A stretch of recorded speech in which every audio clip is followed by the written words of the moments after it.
Good morning/afternoon, everyone.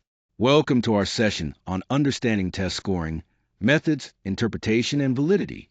Today, we'll dive into a comprehensive overview of how test scores are determined, adjusted, and interpreted to ensure fair and accurate assessment. I'm excited to explore these key aspects with you and shed light on the processes behind effective test scoring. Let's get started. When we talk about how test scores are determined, it's important to recognize that several concepts come into play. Scores don't just appear out of nowhere. They reflect a mix of factors, including how accurate your answers are, the difficulty level of the questions, and the specific methods used to score the test. Understanding these methods helps us interpret the results more fairly and accurately. Test scores serve as a quantitative measure of performance, but their true meaning depends on the way they are calculated from the raw responses through various processes. So, the key takeaway is that to fully grasp what a test score means, we need to consider how it was derived, not just the final number itself. When we talk about scoring methods, the first thing to understand is raw scores. This is simply the total number of correct answers a test taker has, and it serves as the basic measure of their performance. However, raw scores alone can sometimes be misleading, especially if different versions of a test vary in difficulty. That's where scaled scores come in. Scaled scores adjust the raw scores to a common scale, allowing us to fairly compare results from different test forms or administrations. This helps ensure consistency and comparability. Lastly, percentile ranks show us how a test taker performed relative to their peers. Instead of just looking at the number of correct answers, percentile ranks tell us a percentage of people who scored lower, giving important context about where someone stands within a group. This is crucial for understanding the real significance of a score. When it comes to standardized test scoring, objective questions like multiple choice are usually scored automatically using answer keys. This allows for quick and consistent grading.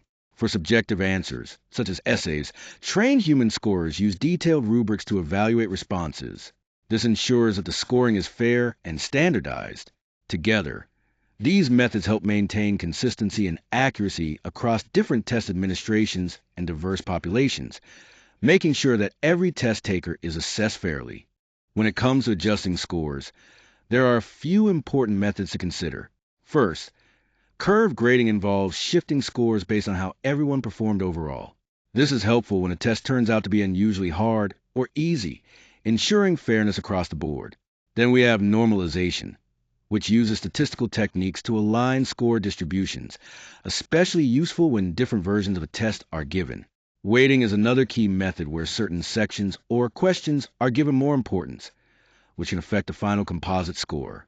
Ultimately, these adjustments exist to manage variability in testing conditions and results, providing a more balanced and equitable evaluation for all test takers.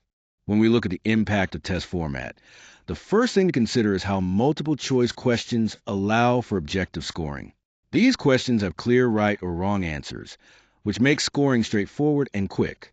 On the other hand, essays and open-ended items are a different story.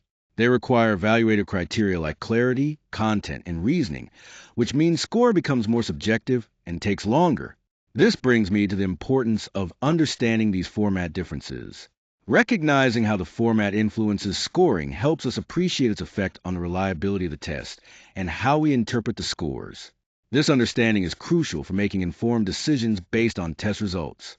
When we talk about grouping and interpretation, one important aspect is proficiency levels. These levels categorize scores to show how well a student has mastered the material, typically ranging from basic to proficient to advanced. This helps us understand where a student stands in their learning journey. Another key concept is grade equivalence.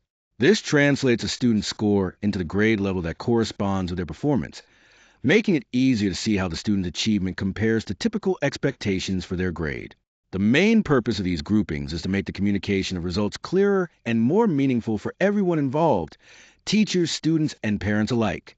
By using familiar categories and grade level benchmarks, we can better support and guide the student's educational growth. When we talk about statistical validity, the first key point is ensuring scoring fairness. This means using statistical methods to carefully examine the distribution of scores, which helps us spot any unusual patterns or biases that could unfairly advantage or disadvantage certain test takers. Next, Measuring test consistency is crucial. We look at reliability metrics to see how consistent the test results are, both across different questions and when the test is given multiple times. This consistency is essential for making sure the test is dependable. Finally, all these statistical techniques come together to support the overall validity of the test scores. In other words, they help build confidence that the scores truly reflect what they're supposed to measure, which is critical when those scores are used for important decisions.